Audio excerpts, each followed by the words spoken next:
印度为啥老是惦记着我们的西藏？作为中国南边最大的一个邻居，印度这些年来跟中国的关系实在不太友善，尤其是边境的相关问题上，印度可以说是时刻惦记着，想要从中国南边的西藏咬下一块肉，甚至在为此多次付出惨痛教训的情况下，依旧死不悔改。这就让我们忍不住好奇，为什么印度会有这么多歪心思呢？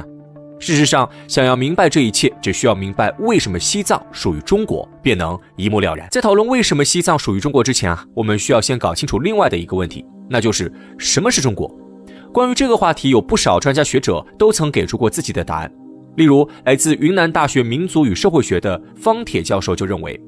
中国是包括汉族与少数民族在内的中华各民族共同创造的。所以基于这个概念，不管是蒙古人建立的元朝也好，满族人建立的金朝也罢，还是其他的一些少数民族政权，如今我们都会将其列为中国历史的一部分。我们今天要讨论的西藏亦是这其中的一个。提到西藏，相信很多人一定会联想到它过往的一个名字，也就是吐蕃。作为在公元7世纪完成于西藏地区附近一个强大政权，吐蕃与中原文化的交流并不少，特别是在唐朝时期，文成、金城公主进藏，唐波、会盟都是今天依然被人们津津乐道的美谈。而也正是这个时期，吐蕃所代表的西藏文明开始向中原文明靠近。例如，在白居易奉唐宪宗之旨拟写的一封书信里，就直接写道：国家与吐蕃代为旧生，日修邻好，虽曰两国，有同一家。这里一句虽曰两国，有同一家，便是唐朝与吐蕃特殊关系性质的最好表述。到了元朝时代，在基于前代的基础上，中国历史实现了更高水平的全国统一，而西藏也正是被纳入中原王朝的直接行政管辖之下。或许是由于同样出自少数民族政权的缘故，元朝统治者对边疆少数民族态度较为信任，甚至还以其作为协助元朝统治的力量。因此，客观来讲，元朝对少数民族文明融入中原文明是有卓越贡献的，而这种贡献也在后来也得到了很好的保留。明清两国都延续了元朝的少数民族政策，实现了对相关地区的长治久安。纵观历史来看，西藏变成中国的一部分，这个过程并不容易，可以说是十几代人、上千年的共同努力才促成了这一切的完成。而其中最为关键的，便是中原文明对西藏文明由始至终的尊重。那么问题来了，既然西藏融入中国用了上千年，如今更是已成事实，印度干嘛要来撬中国的墙角呢？答案很简单，因为在印度的眼里，西藏实在是太容易得手了。之所以与其他少数民族地区不同，西藏融入中国的过程那么艰难，除了文化政治方面的问题以外，更为重要的莫过于地理上的隔绝。根据史料记载，在清朝时期，光是从成都出发前往西藏拉萨，哪怕在不迷路的情况之下，至少都需要经过将近3个月的路程。由此可见，在古代车马交通不便的情况下，中原与西藏之间虽然看起来近在咫尺，却真实的犹如天堑，用上千年才实现融合，显然就不足为奇了。相比较中国而言，尽管从表面上看，印度一样与西藏隔着天堑，一睹喜马拉雅山脉看着就遥不可攀，但实际上，印度去往西藏的道路却要容易很多。例如，同样是前往拉萨，如果从尼泊尔加德满都出发，仅只需要2周的时间，这使得在1949年之前，很多中国民众进入西藏时，往往都需要绕到印度。直到新中国成立以后，花费数百亿修建了318、109国道，才改变了这一尴尬状况。所以，综上所述，如果仅基于地理因素考虑，上天显然更加偏袒印度。但历史事实却是西藏成为了中国的一部分，这里就不得不佩服中国人刻在骨子里那种人定胜天的精神属性。如今，印度人之所以惦记着西藏，说白了就是对这种历史事实的不甘心。毕竟，中国人要用上千年爬悬崖才能抵达的地方，自己只需要抬抬腿就可以到达，最终却不属于自己，在印度人的眼里肯定是吃了大亏。再加上一些对历史的误读，最终指引着印度人做出了错误的判断。我们都知道，印度在独立之前曾归属于英国管辖，在那个时候，英属印度实际上就已经开始对西藏动了歪心思。例如臭名昭著的麦克马洪线就是在那个时代的产物。到了1947年，印度终于彻底摆脱英国，实现完全独立。作为自诩的英属印度继承者，印度便自认为可以取得英国统治时期在西藏取得的一些所谓成绩。然而后来发生的一切我们便都知道了，新中国成立，西藏和平解放，印度人的幻想彻底破碎。再往后，印度人也想过模仿英国进行强取豪夺，和一场对应自卫反击战结束，印度人便只敢在边境上叫嚷，偷偷耍些小心思了。历史上不占理，硬实力又拼不过，那么现在的印度天天盯着西藏，又是想要干什么呢？说白了，如今的印度就是想要把西藏当成一张制衡中国的牌。不得不说，印度人真的是一种很复杂的群体。1988年12月，印度总理拉吉夫甘地在访华时承认，西藏是中国的一部分，印度政府不允许任何政治势力在印度从事有害中国和被视为干涉中国内政的政治活动。到了2003年，印度总理瓦杰帕伊又在访华期间与中国签订正式协议。在这份协议上，印度首次在西藏问题上明确表态，承认西藏自治区是中国领土的一部分。从表面上看，印度的这些表态似乎在积极改善与中国关系，逐渐放弃了基于西藏的错误做法。但事实上，印度真的能够说到做到吗？答案显然是否定的。现实告诉我们，别看谈合作、谈投资、谈钱的时候，印度人有多么乖巧，只要稍微不合他意，印度便会立马跟你翻脸。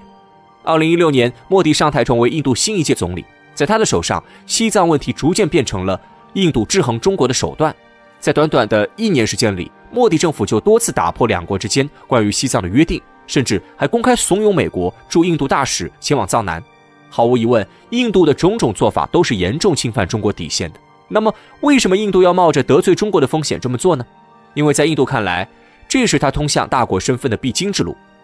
印度开国总理尼赫鲁曾公开表示，印度以他现在所处的地位是不能在世界上扮演二等角色的，要么做一个有声有色的大国，要么就销声匿迹。因此，在后续的几十年发展中，印度一直试图提高自己的国际地位，最典型的例子便是5次申请入常，而西藏问题恰好是能够实现这一目标的手段。我们都知道，在古代，印度只是一个地理概念，直到英国殖民者到来，印度才形成了真正意义上的国家。所以，这就使得印度理所当然地认为，南亚地区在文化上属于自己的势力范围。基于这点，由于西藏的藏传佛教也源自印度，印度的种姓制度也曾对西藏有一定的影响，因此西藏也被印度看成了自己文化的一部分，甚至说是一种骄傲。如今，在综合国力上看，中印两国是存在较大悬殊差距的，这使得印度无法在战略竞争上战胜中国。于是，面对这样的局面，印度便想要另辟蹊径，在外交策略上着手，战术性的塑造多个问题，开展问题外交，进而与中国抗争。再加上西藏问题过于复杂，既可以给中国找麻烦，又可以吸引国际社会的关注，最终便使得印度紧抓住西藏不放。但印度做了这么多，真的能够实现自己想要的一切吗？答案显然是否定的。首先，尽管印度再怎么不愿意承认，在现在印度的发展中，中国都是不可或缺的存在。美国虽然强大，但毕竟距离太远，如果印度执意舍近求远，只会让印度陷入战略迷失的尴尬处境当中。其次，西藏是中国不可分割的一部分，中国会尽一切力量来维护自己的领土与主权完整。印度如果继续执迷不悟下去，到头来只能是害人终害己。因此我们可以看到，这2年印度的态度实际上是有所缓和的。尽管两国在边境问题上依然没有达成完整的共识，但是只要中国能够保持着战略定力，就能灵活应对印度打出的西藏牌。自讨没趣的印度如果还是不肯放手，结果只能是引火烧身。中国如此不遗余力地援助巴基斯坦，他们为什么还是那么穷？在过去的几十年里，中国投入了大量资源和精力援助巴基斯坦，从基础设施建设到能源项目，双边合作可谓是硕果累累。然而，尽管中国的帮助不遗余力，巴基斯坦的经济状况却始终不见起色，贫困问题依然严峻。是什么原因导致了这种现象？事实上，造成巴基斯坦经济难以改善的背后是3个根深蒂固的穷因。中国与巴基斯坦的关系素来被称为铁哥们儿，这种友谊不仅体现在两国的政治互信上，更落实在具体的经济援助与合作项目中。从道路到能源，中国对巴基斯坦的援助几乎覆盖了所有关键领域。例如，瓜达尔港的建设就是一个显著的案例。中国不仅帮助建设了港口的基础设施，还协助完善了周边的交通网络，打造了一条贯穿巴基斯坦南北的现代化运输大动脉。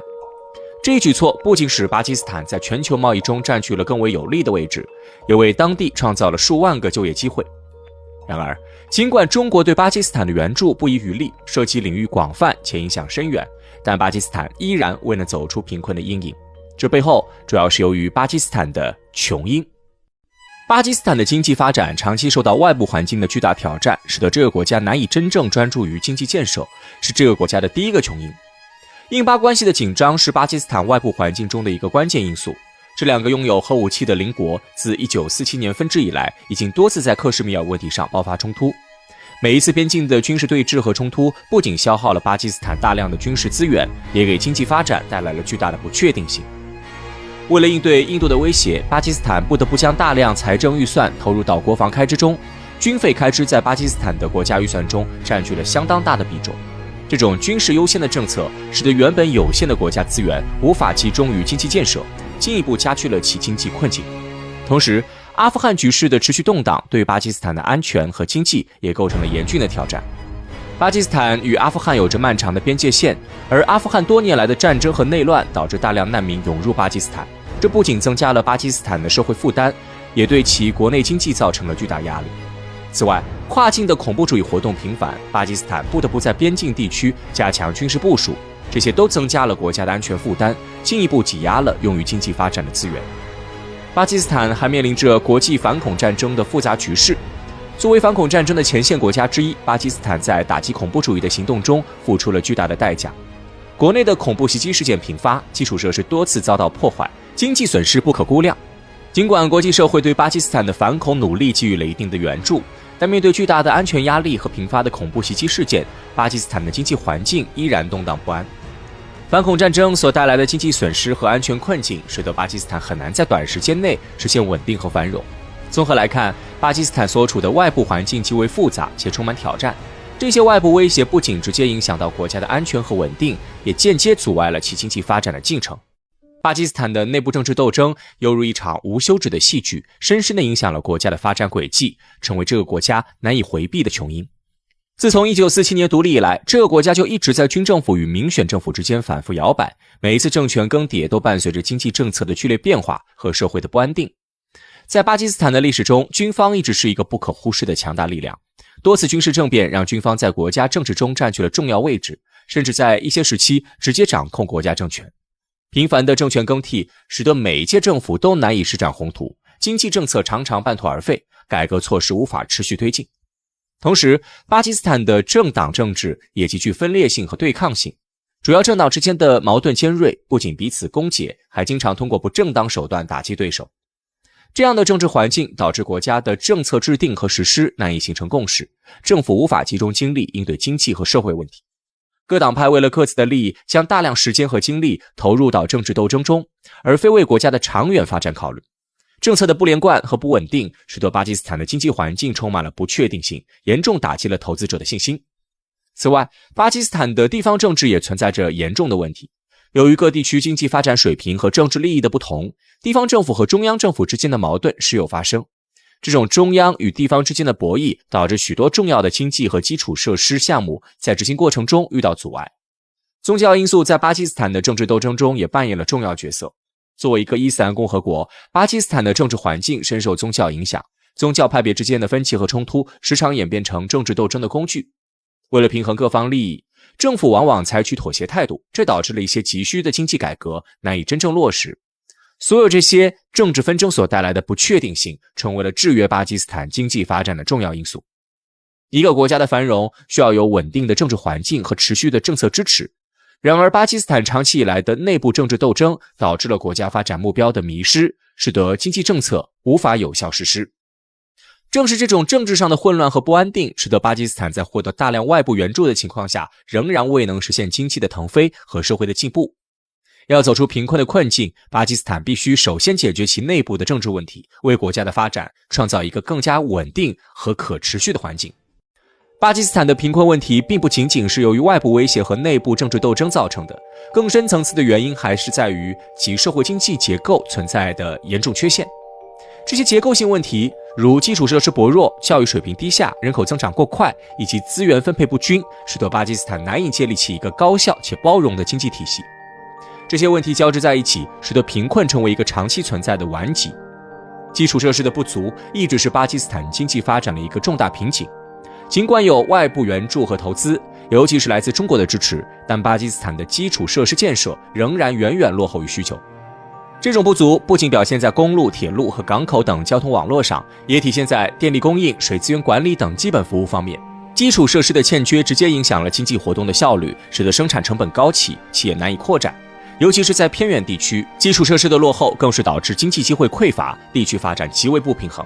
教育和技能培训的缺乏是巴基斯坦贫困问题的另一大根源。尽管政府和社会各界在教育领域付出了很多努力，但整体教育水平仍然偏低。许多学校设施简陋，教学质量参差不齐，大量年轻人未能接受到足够的教育。由于缺乏必要的技能和知识，许多年轻人只能从事低附加值的工作，难以进入高科技或创新性行业。这种人才匮乏不仅限制了巴基斯坦经济的多样化，也严重影响了国家的创新能力和国际竞争力。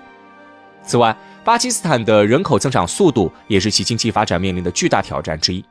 快速的人口增长带来了沉重的社会和经济压力，尤其是在一个资源相对有限的国家。人口的迅速增加需要更多的食物、住房、教育和医疗资源，而这些资源的供应往往无法跟上需求的步伐。这种供需失衡加剧了社会的贫困现象，也使得政府在公共服务和社会福利上的压力倍增。资源分配不均也是巴基斯坦贫困问题的重要原因之一。在这个国家，经济资源和财富的分配极不均衡，一小部分富裕阶层掌握了大部分的资源和财富，而绝大多数普通民众则难以获得必要的经济机会和社会福利。这种不平等加剧了社会的分化，形成了一个恶性循环。贫困人口由于缺乏机会，难以改变自身的经济状况，而财富集中在少数人手中，又进一步阻碍了经济的包容性发展。面对这些复杂而深刻的结构性问题，巴基斯坦要想真正摆脱贫困，必须进行深刻的社会经济改革。只有通过改善基础设施、提升教育水平、控制人口增长、促进资源的公平分配，才能为全体国民创造更多的经济机会，推动国家走向更加繁荣的未来。巴基斯坦的贫困问题并非一朝一夕能够解决，但正是这些根本性的问题，才是找到解决之道的第一步。